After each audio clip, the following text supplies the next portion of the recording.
Hello and welcome to episode number 7 of the Worlds Adrift Dev podcast from Bosses Studios. It started well. Chaos. My name is Julia, and I'm the host of today's episode. Woo! Woo! Joining me are Malford and Moster. Hello. Hi. Again. Right, we have loads and loads of news. As we are sitting here chatting, the PTS is being uploaded. Is that true? Right Yes, now? yes. No way. As we speak. As we speak. Yeah. In fact, it might have been already uploaded and be going through final QA approvals. Did we release the patch notes? Yeah, Where can you find that? on the blog, Oh, awesome. as Okay, usual. Ooh. Now we're recording a little bit earlier than usual because Julia's going to be off to EGX tomorrow. Yes, queen. Which means that instead of plunking this on Ali, our audio editor's desk, literally hours before it needs to be out, he's going to have plenty of time to edit. Yes, which means that we have less not really less to talk about. We always have lots to talk about. It's never a difficulty finding something to talk about. Yeah, it's impossible to cover everything in half an hour. Yeah. What do we have to cover today? Well, we do have to cover the PTS Patch Notes. Ooh. Right. So, most importantly, the PTS update is 27. 27 will come with a full wipe. And as we mentioned before, it's coming around the beginning of October, end of September, beginning of October. So probably for very first dates of October. And the PTS will also start all the characters off fresh. To speed things up for you guys, scrap metal and trees give you 10 times the metal and wood in all biomes. In the next PTS build, databanks in Expanse, Remnants, and Badlands will give 10 times what they do in live. Yeah, so that's just a way of, because obviously if there's only a limited amount of time on a build, it means you guys can hopefully sort of experience more of what there is to offer without having to grind to get there. Yep, we heard you. We heard you, people. As a side note to that, we mentioned that 27 is a wipe, and obviously it is a wipe. You'll lose your ships, etc. But we are hoping to maintain your character names, designs, and alliances. That is correct. I think more than hoping at this point. I think that's just what we're going to do. I mean, if we don't do that, then we'll have failed. Yeah. That's the plan then. That's what The we're plan planning is to not do. to fail, Yes. but nobody ever plans to fail. Exactly. So all of that sort of stuff will be migrated over onto the new PvP server. But if you want to switch to PvE, you can delete your character and swap and make a new one with the same name really quickly, and it'll be good as new. Good as new. Good as entirely new servers with new interesting rule sets. And a new map. Ooh. Yeah. And does that mean that PTS users this time will be playing on PvP, or does that mean that they'll be trying out the new stuff? Well, the PTS is actually the PvE server. Oh, no way. So... There's more stuff for us to figure out there, right? Yeah, there's a lot more to check out there. And later in the week, possibly next week, we're going to be replacing it with the PvP server, so full normal test server. And please, a reminder to check the list of known issues at the bottom of the patch notes. Go check out those patch notes while you have time before the PTS is live. Take them all in. They are long. And definitely have a look at the known issues, because a lot of the time you will encounter issues that we are already working on, and we don't want you guys to waste your time on things that we definitely know about. Yeah, we know that there's a lot wrong with this initial PTS build. I mean, it is part of how we test things to find what's going on, right? So things are bound to be broken somewhere. Yeah. Yeah. Speaking of broken things. Sorry, you were going to say something. I was going to talk about the map, actually, because the map that PTS has is a sort of early-ish version of the new map. Ooh. So things will be a little bit different when the final launch comes out. So if you're one of our amazing cartographer members of the community, you might be tempted to go in there with the sort of quicker resource gain to get a head start on the cartographer stuff. But bear in mind that some stuff will change and some islands will move between this and the launch. I mean, is it the full map?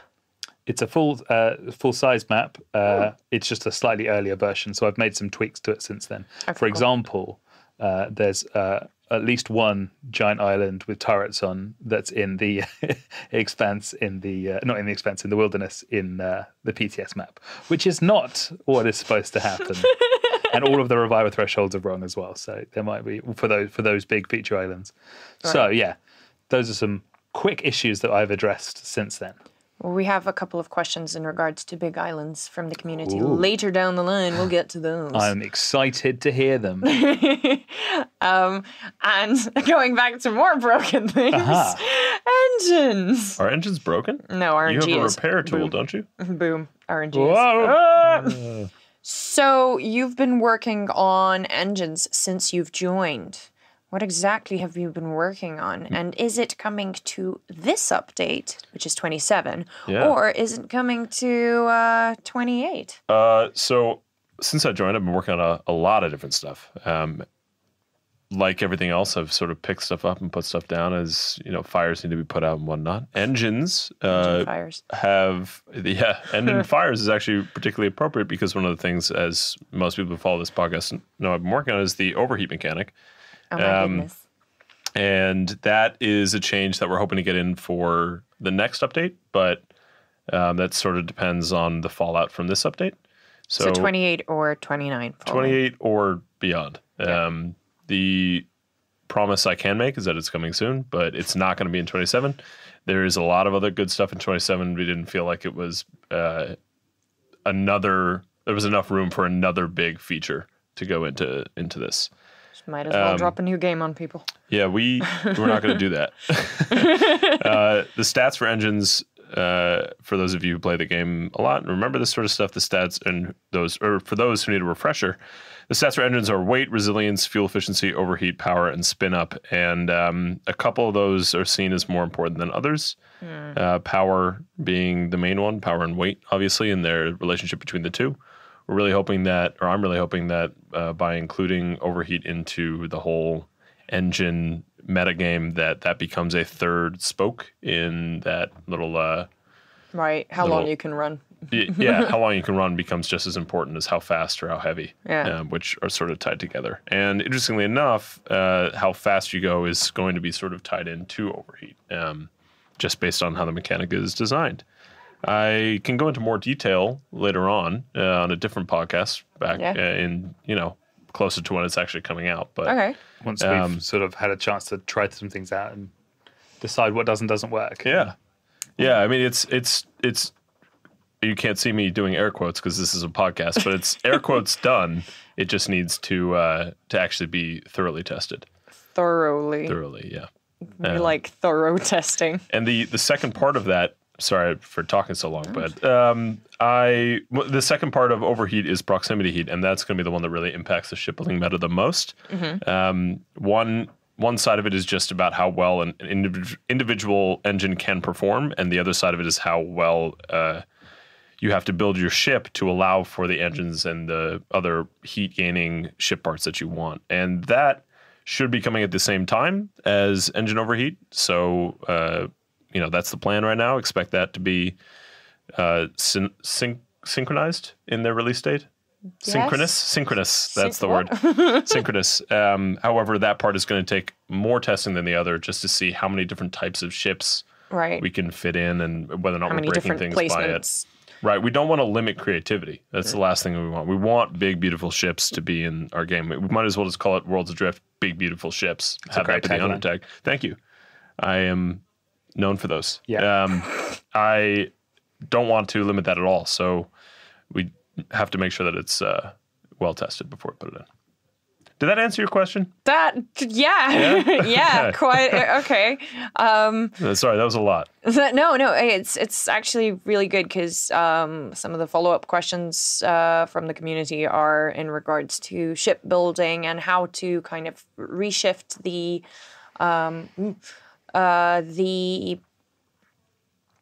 meta?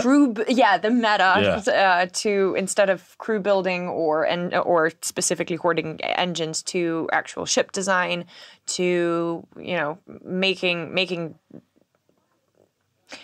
use of more parts of the game. Yeah, we have a couple dead stats on engines, overheat being one of them. One of the interesting things I find, which the community doesn't really know much about this, but there are things on materials that we use to calculate certain under the hood stuff, which, if you're really if you're one of the Worlds Adrift scientists, you've probably Delved. Yeah. Delved. Doved. What? Dolved, I believe. Delved. Yeah. The cliffs of Dolvter. Node probably knows all about the different.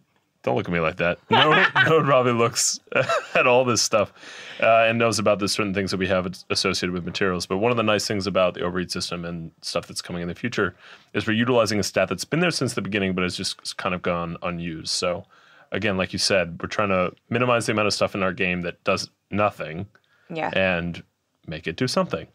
So we're filling in the potholes. Yeah, we're the pre-designed potholes. The players paid their council tax, and now we're gonna go and fix all the roads. Yeah, and make them not that's bumpy. what we're up to right now. Which brings us up to our next announcement, which is that players are going to start paying council tax.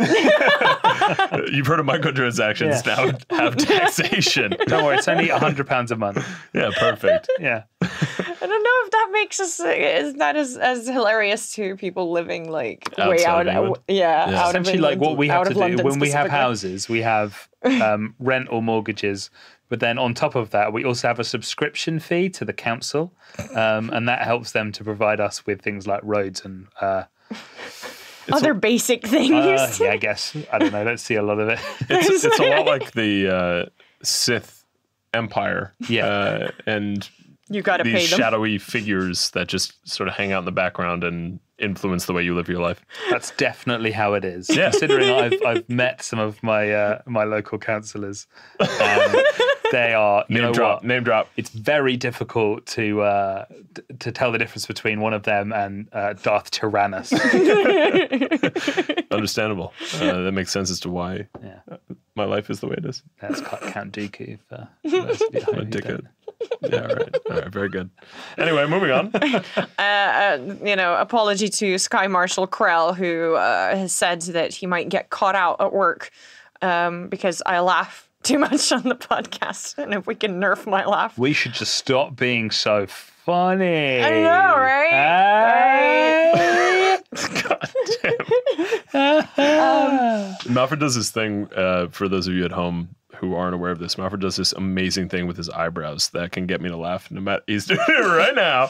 It's eyebrow twitching. He can move them at the speed of light, up and down. And you can barely see them moving, but you know they're moving. I've never seen another human do it as fast as he does. He actually doesn't even look like he's straining himself at all, but I know he is. It's very easy. I'm going to record you and make a GIF out of you. Yeah. Blog post. Yes, just dedicated Tech to Tuesday on Malford's eyebrows. Yeah, exactly. I wish we were more professional. Marty asks from YouTube, for update 28, territory control would be amazing. I would. I wish it could be a super top priority. Could we expect it for 28? Smiley face. It would be amazing considering how much extra work it is. I think 28, because as I've said before, we want to focus on trying to get bug fixes and trying to get performance improvements and that kind of stuff. So realistically, I don't think that it'll be for 28. We're in the process of reprioritizing to figure out where it'll fit into the timeline, but it will almost undoubtedly not be 28. 100% will not. Almost undoubtedly. To the point where nobody's working on it. So unless somebody magically does it, so there's this thing in Dragon Ball Z called the hyperbolic time chamber, where you can go into this room and you can be in there for a day on this side, but inside the chamber you have an entire year. So if they can somehow figure out how to run a network through the hyperbolic time chamber, they could probably spend the amount of time they need to make the territory control feature by themselves, come back, git commit, and there you go. It'd be done. I love so much about what you just said. First of all, that you're making Dragon Ball Z references because it's one of my favorite things. Nerds. Second of all, yeah, big time nerds.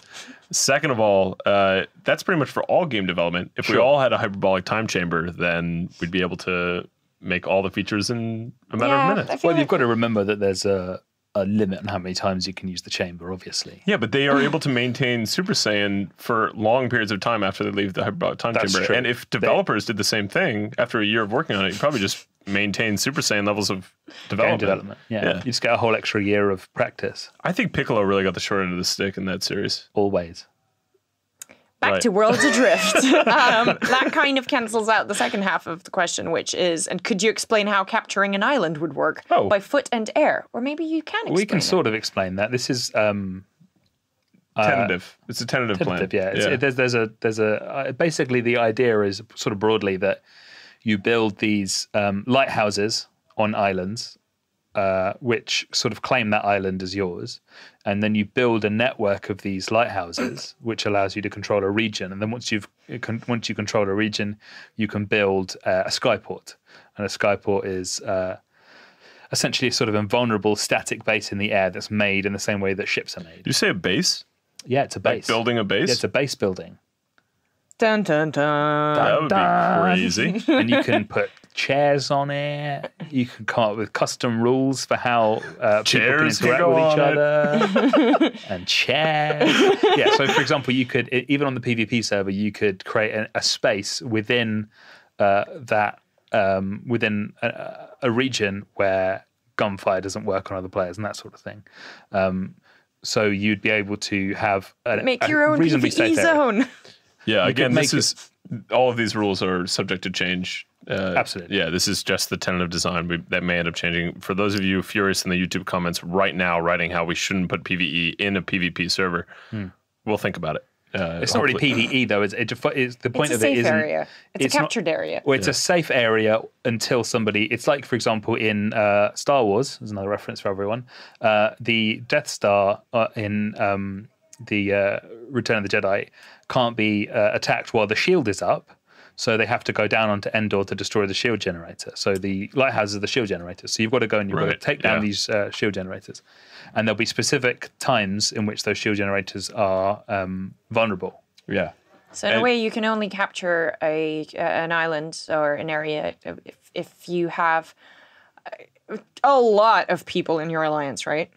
That will be one of the possible ways of doing it. Otherwise, you can just be smart about it if you're, skilled enough. Subterfuge, sabotage, making sort of like piratey deals. I mean, some of the alliances could be like you can't shoot each other if you're in the same alliance at these ship ports, but then some other pirate alliances could have their own ship ports that are just lawless, and it might be easier to sneak into those and things like that. Well, the port itself isn't where they take down the shield generators. The ports are these places where you can come and visit. It would be a good place for shipbuilders to live, because they could build ships for people in their alliance without having to worry about being attacked, even on the PvP server. But then if somebody then goes and takes down the shield generators, everyone is suddenly vulnerable, and they have to go and try and fight back and repair these lighthouses. Yeah, there's a lot going into the game for territory control, which unfortunately is why it will not be in 28. But it's something on the horizon. We have not lost sight of it. It's still going to be in there eventually. It's happening one day. Yeah. Okay, cool. Soon, DM. Hector Alvarez asks, sometimes while starting a game, I'd get stuck in a corner of a map closed in by a storm and sand walls. Would you ever open up the random revives to spawn on the other side of the map to get out of these corners? So that might appear to be an area where you're enclosed, but the map is designed in such a way that you'll never be enclosed. All of the wilderness biomes will be connected to an expanse. So any starting biome, you'll be able to leave that through a wind wall. So if you found one that appears to be enclosed by sand and storm walls, it sounds to me like you're potentially just being sort of turned around and not if you find a compass, basically, that'll probably help you figure out how to get out of that area. Does he mean starting a game as in starting a new character, or does he mean he sometimes spawns randomly? So what he's saying is he's started the game in an area, well, it seems to me anyway, it sounds like he's saying he started an area which appears to him to be enclosed, and he wants to be able to use random revive to leave that area. Okay. So you could still leave that area if you had some friends, because you can crew beacon to them. But as I say, there should be a wind wall there. Cool. Wait, so this is old map, yeah? All maps. All maps are designed that way. No, I mean, like, was there a place that this had? Because previously you mentioned that the maps, the wind walls were generated automatically. Procedurally? Yeah, procedurally. Yes. Not procedurally. Go on. Something else. I place the biome markers, and then that decides what walls are placed. Right. Okay. Okay. No, the answer to your question, Julie, is no. This could not have been possible. All right. Cool. All right. Unless they just were unaware. That's fair then. Yeah. Frozen Waters asks, does island size factor into the lag problem? Probably not. Not the lag problem you're thinking of.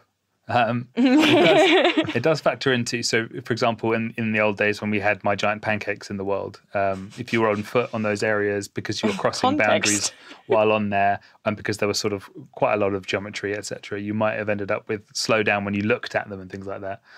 Those islands aren't in the game anymore. There are some islands that affect performance, but it's not based on size. It's based on some other factors to do with sort of entities and that kind of thing. But the lag problems that people encounter 90% of the time are caused by other things.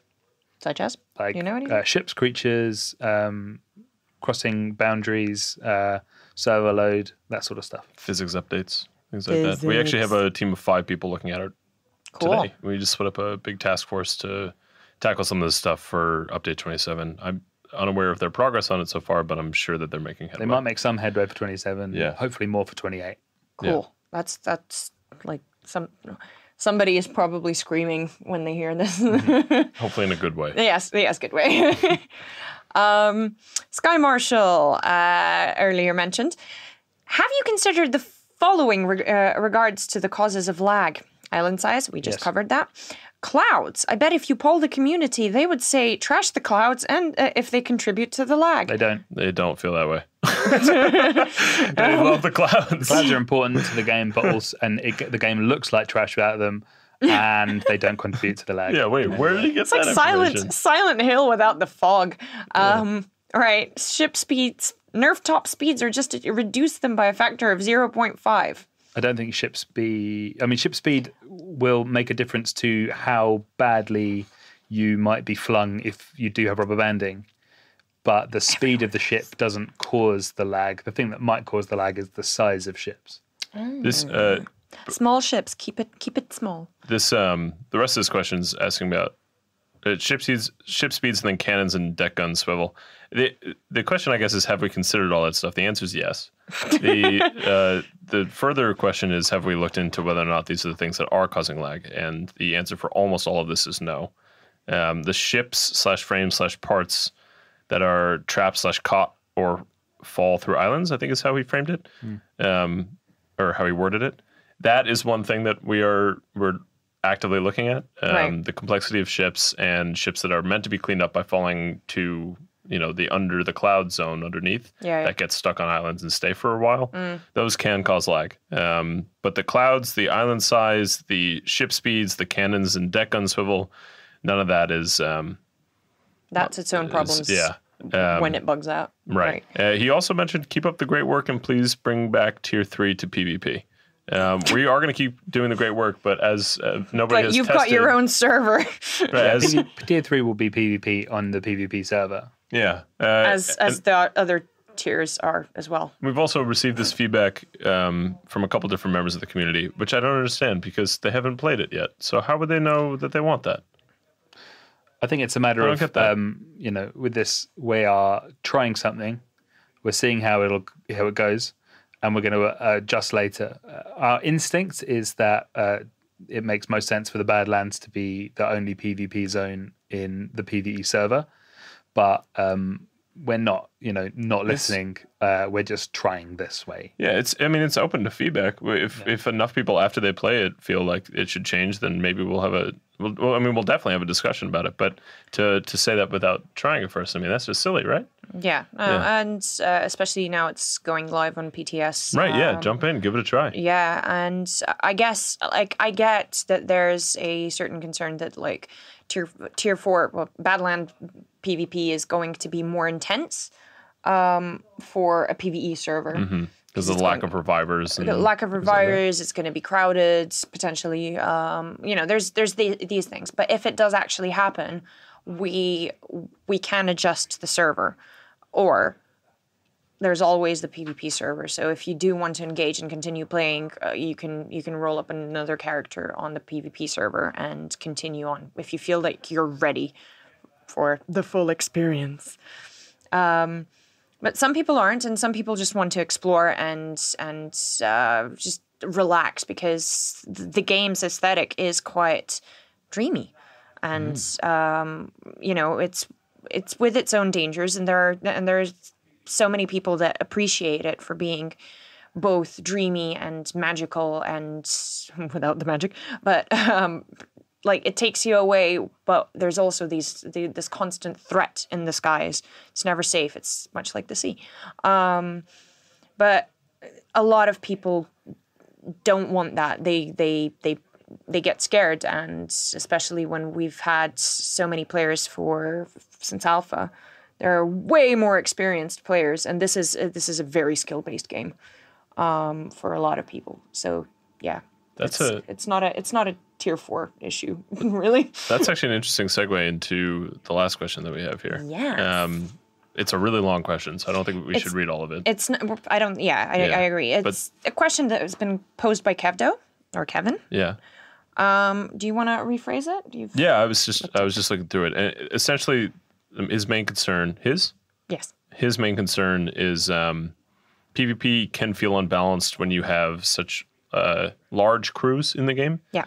He wants to know our opinion on limiting the number of personal revivers that can be added to a ship. That we constantly talk about certain limitations and all that, and he's got some other ideas, which I think that the main idea is that he says, I would like to know what you guys at Bossa think about limiting crew members on a ship so that only X amount of revivers can be placed on a single ship. That would ideally prevent these gank boxes that occur.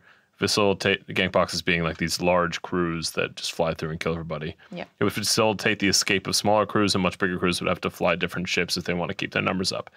It's not out of the question to think about limiting the number of revivers, but I think what we'd rather do is facilitate play that creates these big, as you call them, gank boxes, makes them targets in the world, and we want players to sort of have to. Maybe less boxy. Well, yeah, the ship design, sure, but we want players to have to gang up to take them down. We want players to have to, if they do choose to be in a smaller crew, it's a big world, big scary world out there. We want them to have to, join forces. Yeah. We also want, to give people options. I mean, you might certainly be at a disadvantage if there's only 2 or 3 of you against a team of 6 people, but we want to add things that give you something you can do, something you can be smart about, which will give you a little bit of a opportunity to outthink or outmaneuver your opponents. So essentially, it's about providing options and supporting different kinds of players rather than there being a single meta that's sort of the only successful way to play the game. Yeah. Well, that was a topic-heavy episode. Yeah, sure. So many topics. Sure. Does that mean it's coming to an end? Yes, unless you would like Only to... hit your microphone once at the very end. Sorry about that. Let's leave that in for people's eardrums. Yeah. And I've only laughed now. I don't know, I'm pretty sure I've laughed a lot. I apologize to anybody I made deaf with that. This has been a good one. There's so much to talk about in this game. It's so deep. All of its systems are so vast, and we have so many super impassioned players that we'll never run out of content for these podcasts. But I like these where we really have the opportunity to dive into what we're thinking. I love the fact that people send us really, really interesting questions, and like food for thought. And the fact that like, okay, our forums are filled with this, the fact that people directly come like chat to me on Discord and, hey, what's your opinion on this? What's your opinion on that? Can you ask this during the episode? But that brings us to an end. Okay. Unless you want to add anything. I was just going to say, every time I look, I don't have that much time to look in Discord because I'm pretty busy during the day. It's usually at night, and then I'll have the opportunity to scroll through. And Moster at doesn't night. stop working. It's actually a real problem. Very unhealthy. Most people around me are quite concerned. But the go to sleep sometimes. So if I needed to sleep, my body would. That's definitely how it works. It's fine. Everything's fine. I sometimes read through it at night and see just like, with no prodding or prompting, these people are having, impassioned discussions about different systems in the game. What's best for this? What's best for that? And then obviously cat gifs. Always. So that's very entertaining. Yeah. Anyway. So if you're at home listening to this, please tweet Moster and tell him to go to sleep. No, there's no need for that. If they're tweeting me, I'll stay up and read them. Make sure his phone is buzzing all night. So who wants to do the outro this week? Julie, you do the intro. You want to do the outro? I would love to do this wonderful outro. So good. Cool. Thank you very much for listening to episode number 7 of the Worlds Adrift Dev Podcast. If you've enjoyed the podcast, we are now accepting love in the form of ratings on iTunes. We sure Shout out to Machine Maker for giving us our first rating there. Oh, what a guy or girl. That's what an MVP. Individual. What a human. What an MVP. If you would like to get in touch with us, you can do so on worldsadrift.com in any of the comments or forums. On Facebook, facebook.com/worldsadrift, or Twitter @worldsadrift. You can also speak to us there directly through our Twitters, which I will link in the description below so none of us have to spell it out every time. They're down there. Yep. With that, I have been Julia, and I have been Moster. And I am and always will be Malford. And we bid you goodbyes until next week. Bye-bye. Bye. I love you. Bye. Tatty bye.